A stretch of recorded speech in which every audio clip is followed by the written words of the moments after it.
দলের প্রতি সবার কিন্তু একটা সফট কর্নারের জায়গাটা আছে, অ্যাটলিস্ট অন্যদের কথা বাদ দিলেও দেশের নাগরিকদের একটা সফট কর্নার আছে, কারণ যে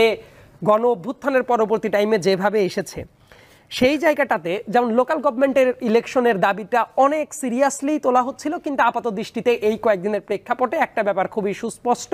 যে লোকাল ইলেকশন সম্ভবত আর হচ্ছে না, কারণ ইলেকশন কমিশনারেরও বক্তব্য আমি শুনলাম এবং সেটা প্র্যাকটিক্যালও। লোকাল ইলেকশনের কথা যারা তুলছিল বেসিক্যালি ছাত্রদের দল থেকেই, লোকাল গভর্নমেন্ট যেটা আছে তার অ্যাডভাইসারটা কে? ছাত্র একজন প্রতিনিধি আসিফ।